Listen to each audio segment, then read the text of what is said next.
we have actually several parks. It's what's known as a geopark. We have Tomoka, Addison Blockhouse, which it's just across the marsh through those woods over there. Bulow Creek and Bulow Plantation, and as well as in West Flagler County, Haw Creek Preserve. So, tell you a little bit about those. First, go over some of the uses prior. So here at Tomoka there is, and on all of our other properties, there's a lot of history. That's one of my favorite things about this park is some of the cultural resources that we have here. We've got Native American history going back 4,000 to 6,000 years with the Timucuan Indians. So when Ponce de Leon came to Florida, the Native Americans that were in this area were the Timucua. And we actually had Nocoroco, which was one of the largest Timucuan Indian villages right here in the park. So some of the stuff that comes along with that is Indian middens, Indian mounds, artifacts, and stuff like that.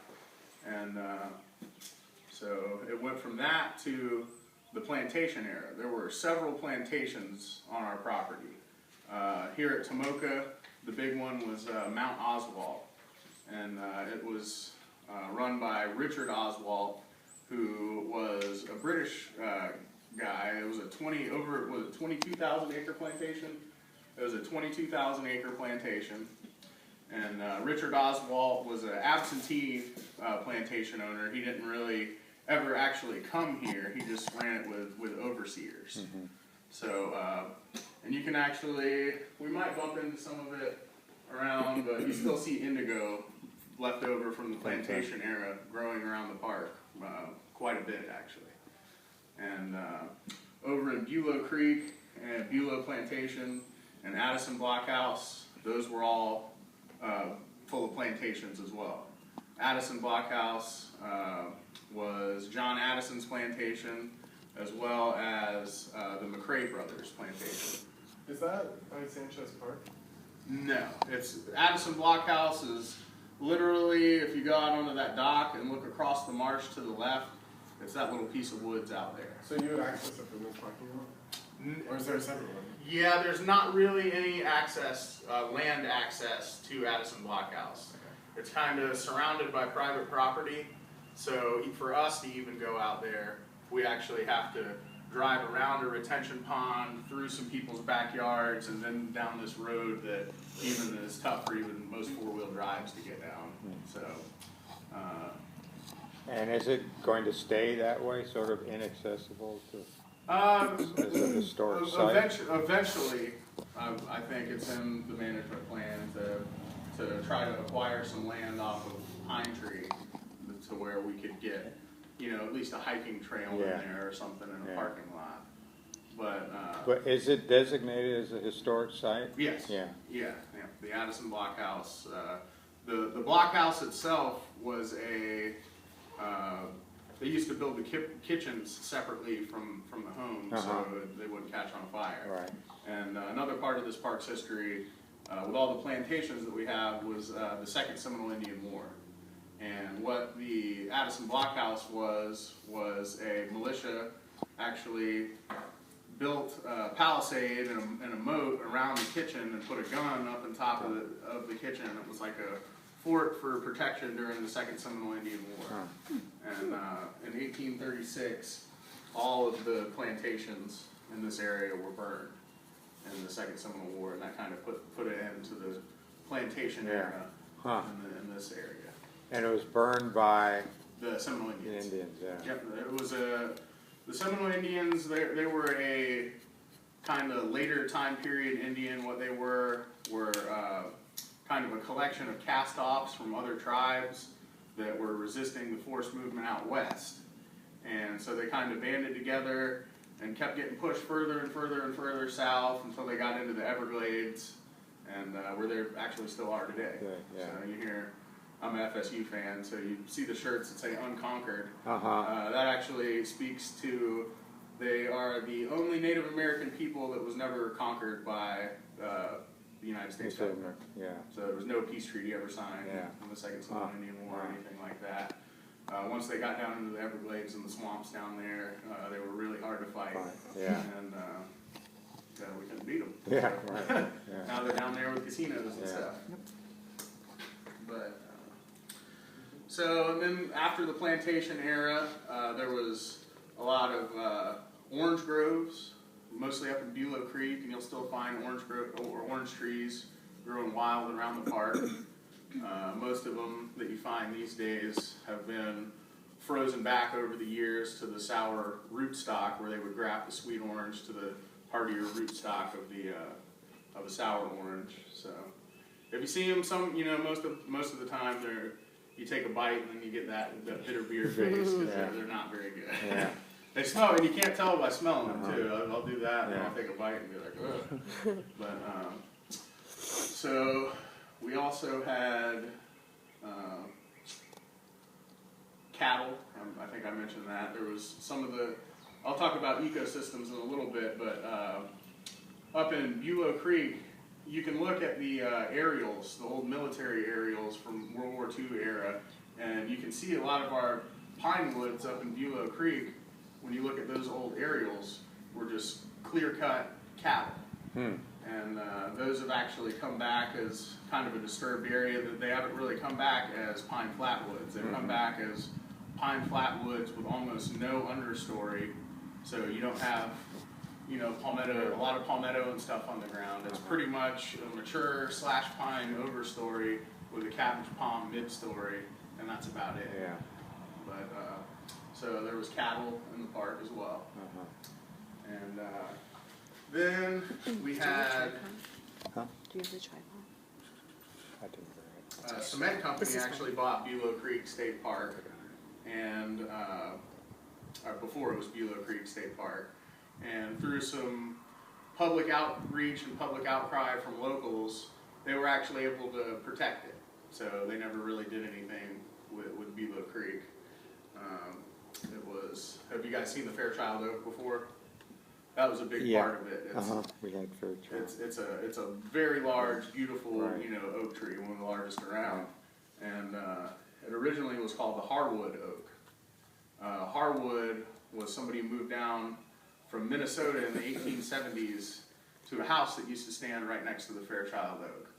And he was kind of an unsavory character, not really very well liked, but it kept his name.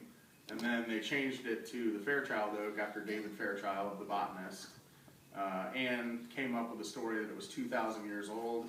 It's actually not 2,000 years old. I think that was just kind of something to help the area get protected. It's actually probably 400 to 600 years old, somewhere in there. It's growing in kind of the perfect place to create a massive oak tree. If you walk kind of behind the Fairchild Oak, you'll see that there's a seepage stream down there. There's a seepage slope where water actually just pours out of the ground there and kind of goes into a little stream that runs behind the thing. It's pretty cool. And Tomoka was also a small park called Sunrise Park before it was Tomoka State Park. So that was just another little page in the history of Tomoka. Is that the name of this? This is the Sunset. Sunset. Building. Okay, I remember Sunset. I didn't know if and sunrise anything. It's sunset because at the right time of year you can't find a better sunset than sitting out on one of those docks right there. And I know Phil was talking a little bit about cultural resources earlier. You're actually sitting in a cultural resource right now. This has history pertinent to the park. It's not a great part of history, but this was actually, as a state park, this was segregated. And this was actually the colored side of the park. So cultural resources aren't all Indian mounds and sugar mill ruins. It's something that's 50 years old, that has 50 years old or older, that has cultural significance. And this building actually does, because this was during segregated days. This was the colored side of the park.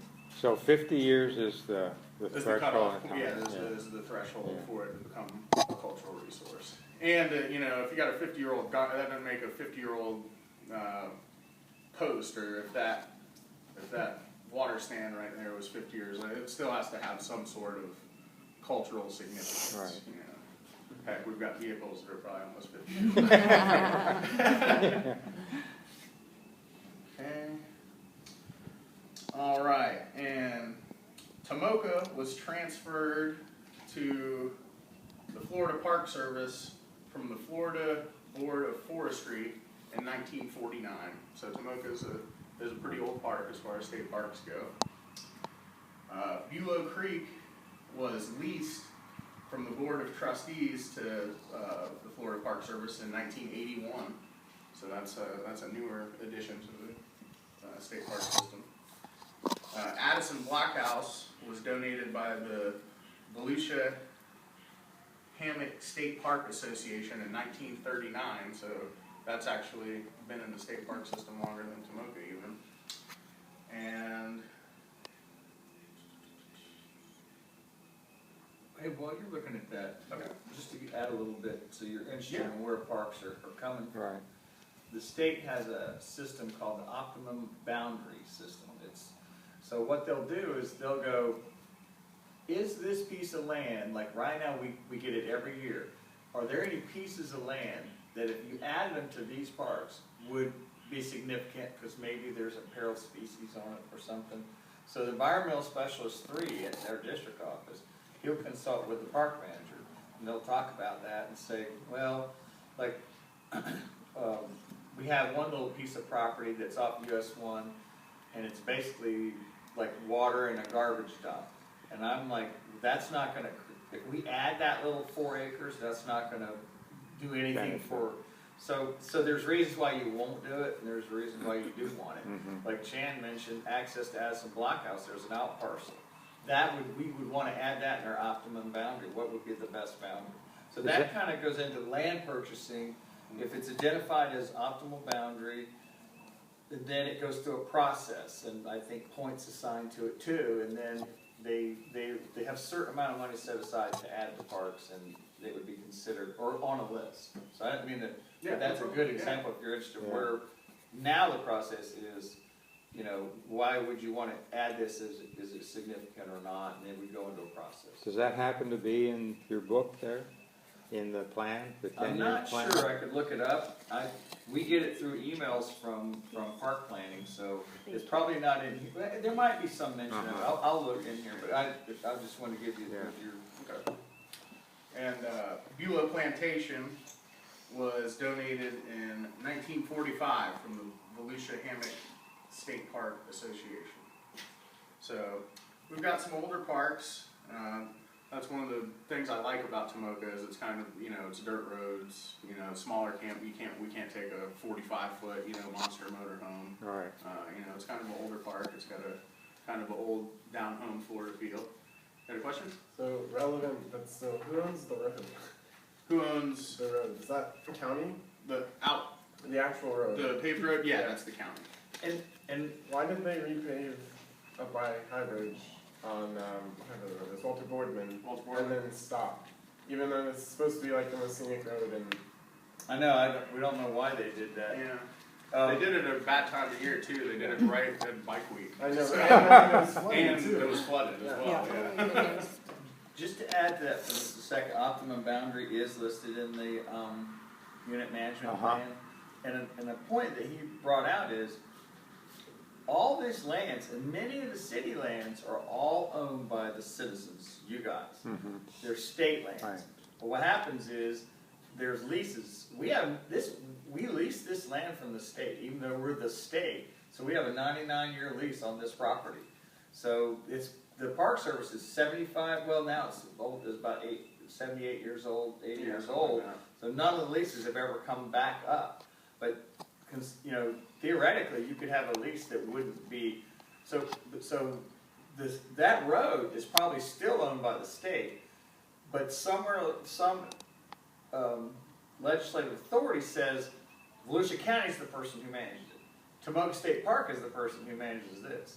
And then every park is like Sanchez Park, and so most of it's all owned by the state. It's just it's a sign. Sure. Well, Ormond Beach is going to manage that part, and Tomoka that part. Yeah. Yeah. And Addison, even though there's no land access, being that that's public land, you can still go out there But really the only way to get to it would be to take a boat. There's a turn in the river up a good ways, and you'll see two pilings. And that's really the only place anyone can access it. There's a road that goes from those pilings in, and then you would really have to know where the actual Addison Blockhouse, the McCrae Mill was to find it, because then you're just gonna be in the middle of hundreds of acres of woods, and it's not like, there's not signs pointing to it or anything. So in other words, the public, The public can go out there, well, legally, legally. but practically, Practically, and Yeah. I would definitely not do it this time of year. The ticks out there Yeah. are ridiculous. yeah. So it's more of a wintertime thing, and it would be something that you would have to probably call the park and get some direction on Yeah. how to get to the actual sites out there. A gentleman requested information on how to get there, so I provided him with a map if we went by boat, Mhm. and he posted YouTube videos of Addison and McCrae on, and you could probably Google them. Uh-huh, Unfortunately, this is a part of our management. He posted in the videos that it's so remote that the park doesn't patrol it, which is not true. Yeah. So he goes, anybody could come out Right. here and steal something. So that's the part you told the guy he could go out there because you can't stop him, and you helped him. right, He didn't help you. Yeah, You yeah. know. yeah.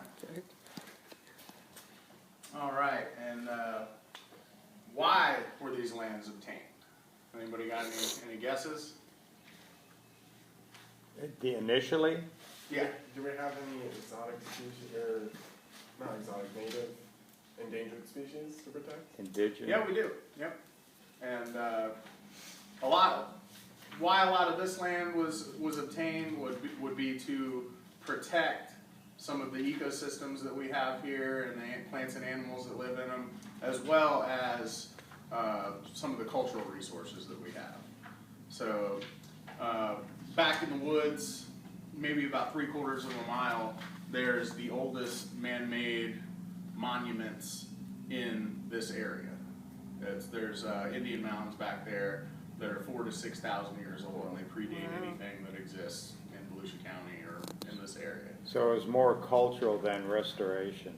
Yep, and to provide access of the public to this. That's part of our mission statement as well. The Florida State Parks mission statement is to provide resource-based recreation while preserving, interpreting, and restoring our natural and cultural resources. So we're kind of doing all that here at the park. We maintain and monitor the cultural resources, the old sugar mills that we have. I think I read 39 known middens and mounds Uh-huh. on our property, as well as to provide access of the public to them. Right. We have our fishing docks. Resource-based recreation, includes stuff like fishing, kayaking, hiking, nature observation. And then also part of the mission statement is restoring the natural resources.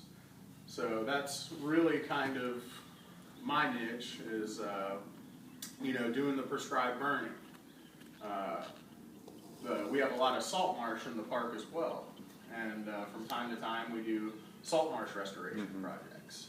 And That's a project right just past the bridge. Oh, that's up by High Bridge, you're thinking. There's a sign that says marsh. yeah, they're doing marsh restoration there as well. And that kind of fits right into what your guys' class is. So this salt marsh out here, if you look at it from Google Earth, there's a lot of straight lines in it. Those straight lines aren't natural.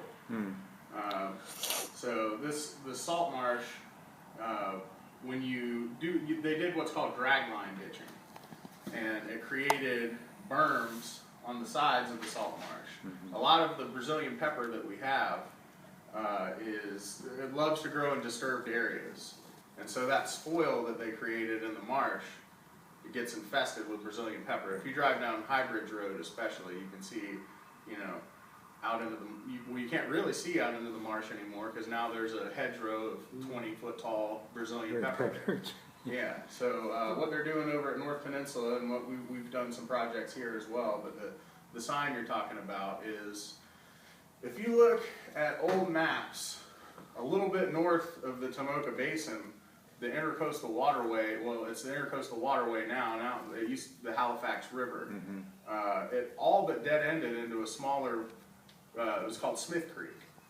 So they came in and plowed the Intercoastal Waterway through there and pretty much destroyed Smith Creek. If you compare old maps, you can see little areas where like, okay, that little thing that goes around that island on the side of the river, that was Smith Creek there, but you know, it's pretty much gone. And so making the Intercoastal Waterway, they deposited huge amounts of spoil on each side. And so it was just stuff that was dredged up from the bottom and deposited over the salt marsh. So what they're doing over there is they're going in, clearing the vegetation, burning it off, and then going in with heavy equipment and getting the soil level back down to its natural, what it would have been as a salt marsh. So they're just And lowering then the berms that were created. Yeah, they're taking mechanically. taking all the sand that was deposited over the salt marsh out and taking it back down to its natural level, and then planting native plants. And Is Brazilian that pepper- filling in the dredged area by doing that? No, there's you'd be surprised how many people want dirt. Oh, okay. So they're yeah, they're actually getting moving. the dirt. Okay. Yeah, the Right. dirt's They aren't just. the letting dirt's leaving. Yeah. Is that the one that's north of High Bridge? Where They're north and south. Okay, because Yeah. I was gonna say I know both, but I know the one north looks like they're just destroying it. Yeah, but that's what it looks like at the beginning. Yeah. So they're getting rid of really that piece that looks like it's destroyed. Before that was all Brazilian pepper. It was, it was Brazilian pepper. There's certain type of plants that like to grow in soil. You got your Brazilian pepper, cabbage palm, and red cedar. And then I know the And that's one. pretty much it. The one to the south, they started. I know it was a few months ago. They started planting because I noticed all the plants. Yeah, they've got almost all of their shoreline restored now. There's one little section that's not. But yeah, there's they're at varying levels of restoration. The one in Gamble Rogers State Park right next to their boat basin is the oldest one.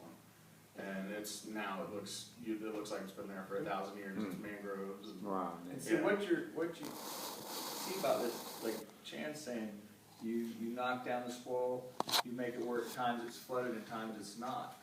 So you don't see all the little creatures that depend on that. So like if it's underwater, the small fish can go up in those little shallows and not be eaten by predators. When you have just deep canals and spoil islands, there's nowhere for all the little fry to hide. Right. So you have fiddler crabs and all types of other creatures that have had their habitat destroyed. Now you're bringing it back. So like there's still fiddler crabs in the area, and they'll probably go back there too. And then they create areas. So it's you use a couple bigger species as the linchpin for it, but then it benefits a lot of species. Right. Yeah. Yeah. Yeah, so That's you've neat. taken out, you got rid of all that vegetation that it's growing in spoil. It's not a natural plant community anyway, so you're not really hurting Mother Nature by getting rid of something that shouldn't be there. Right. Then you scrape all that dirt down, and it's really pretty easy to tell when you get from that white shell sand down into kind of the old mucky, what the natural soil is in the salt marsh. Right.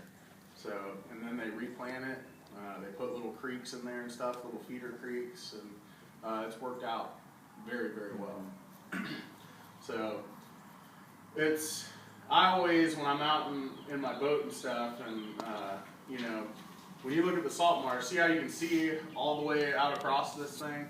That's how, basically, if you were driving down High Bridge Road, you should be able to look to your south, and it would just look like an open grass savanna, pretty much, with small cabbage palm islands here and there. Those occurred naturally, but now you've got so much of that spoil from, if you look at it from Google Earth or something, there's no straight lines in nature. That was all done to help cut down on the mosquito problem. This used to be Mosquito County, actually. Right. And so out in the salt marsh, there's a lot of little pockets of water that's tidally fed, that seeps through the marsh to get there, but the mosquito-eating fish couldn't get there.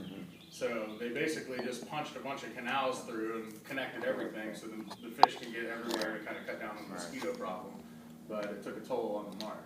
You said the oldest restoration area was by Gamble? It's in Gamble In Rogers. Yeah, if you go to their boat ramp and look to the left, that's their oldest salt marsh restoration. And how long, what we're looking at now, the restoration started when? So we could see the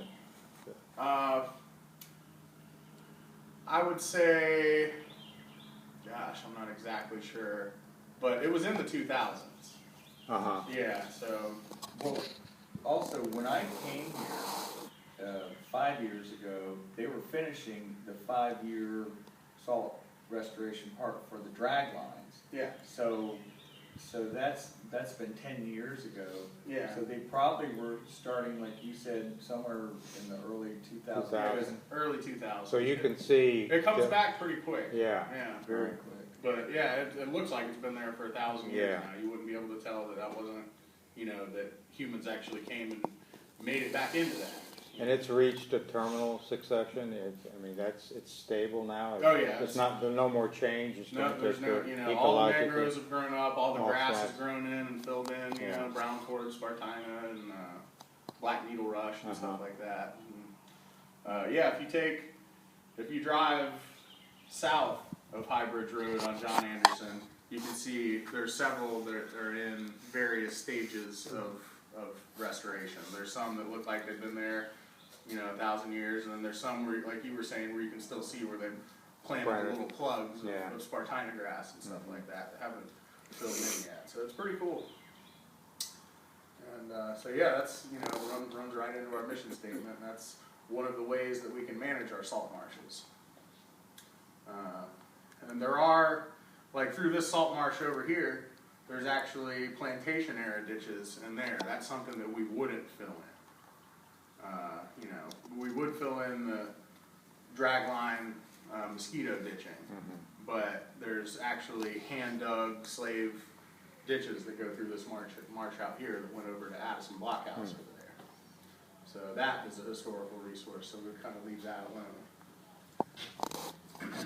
And some of the plant communities that we have in the park. So, I talked about salt marsh. We have some basin swamp. We've got hydric hammock, xeric hammock, mesic hammock. We've got pine flatwoods of all variety. We've got wet flatwoods, mesic flatwoods. Do you guys know what mesic means? Yeah. Yeah, mesic, it's kind of wet sometimes and dry sometimes. And then we don't have a lot of scrub in the park.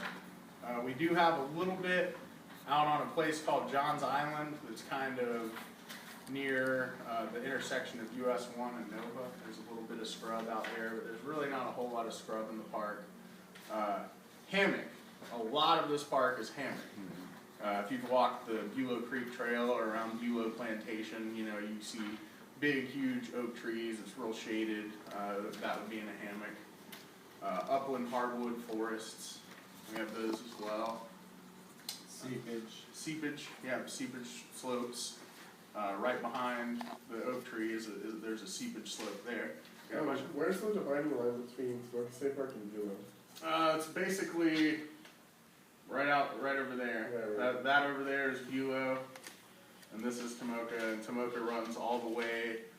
Basically, it goes a little bit south of Sanchez Park. There's one little kind of junky piece over there that's some spoil that we have, but you could basically think of Sanchez Park as our southern border, and then the Tomoka River as our northern border. And then, so Addison's over there, that's Bulow Creek, that tree line there, and then even north of that is Bulow Plantation. And Haw Creek is a long ways away. It takes about 45 minutes to get to Haw Creek from here, but it's beautiful. The unit management plan lists all of the plant communities, all the soils, Great. all the geology. It mentioned there's Bagall and Shell Mound. Yeah, Shell Mound is Oh, yeah, actually one of right. our plant communities. I remember treating Kogan grass with one of our old biologists. It's a nasty invasive exotic grass. And the way he would treat it we actually would mow it with weed eaters a couple times to weaken it and then treat it. And there was a protected plant called a shell midden cactus that was grown there that I had to be real careful not to hit. So there's plant communities that actually grow in, or there's plants that actually grow in the shell midden. Yeah. Are you restricted and controlled by what you use for getting rid of, like the herbicides to get rid of various invasives, So it's etc.? listed, like some require glyphosate, some require Garlon. There's recommended with, is it If- benign? Restricted as far as Is you, I mean, like if you're using Garlon, don't you have to be licensed or with Pathfinder 2, be licensed to be able to use, or to purchase or obtain? I'm spraying and trained by our district biologist who became our park And biologist. she's licensed. Yeah, Alice has. yeah, Alice Bard. Right. So, She's licensed? Yeah, Yeah. so I'm trained. And then she can authorize various Yeah, right. people being the licensee. Okay. Yeah, and we follow all the regulations as far as, what we do with our rinsate and everything like Right. that. We save our rinsate in big jugs and then we spray that out with glyphosate. Say if I was gonna spray some grass or, some invasive grass or stuff like that, we don't just rinse our sprayers out. and dump Yeah, them. right. And also, not only that, but each of those chemicals are targeted for a specific species. Uh-huh. So if you don't know that, you're just wasting, you can put Yeah. Garlon on the wrong species, you're not gonna kill anything. Right. You put glyphosate on peppers and you're not gonna kill them. Yeah. And they're expensive, so this is really controlled, the PPE, down to, we have aprons, so when someone pours from one to another, like, chances, it's strictly regulated, and, but it's good because everything is targeted Yeah. for specific. Do you know how Garland works? Yeah, well,